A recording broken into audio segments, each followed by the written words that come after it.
আর দেখুন, আলেমুল আমার বিরুদ্ধে লাগবেন না। আলেমুল আমা হচ্ছে আল্লাহর রাসূলের ওয়ারিস। আল্লাহর রাসূল নিজেই বলেছেন, ইন্নাল উলামা ওয়ারাসাতুল আম্বিয়া।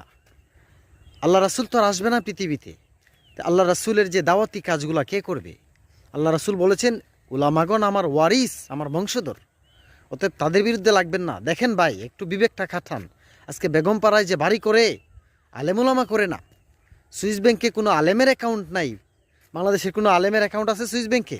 17 লক্ষ কোটি টাকা যে পাচার করেছে, কোনো আলেম করেছে?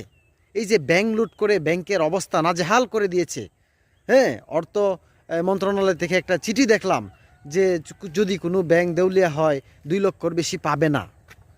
চিন্তা করেছেন এগুলা কি কোনো আলেম করেছে? বা এগুলো আলেম করবে না। আলেম তো পরকাল বিশ্বাসী। অতএব আলেম উলামার বিরুদ্ধে লাগবেন না। আলেম উলামার বিরুদ্ধে লাগবেন না। পরকাল যদি বাঁচাতে চান এবং দেশকে যদি বাঁচাতে চান, আলেমের সাথে থাকুন। যেই মতেরই হোক সে আলেম।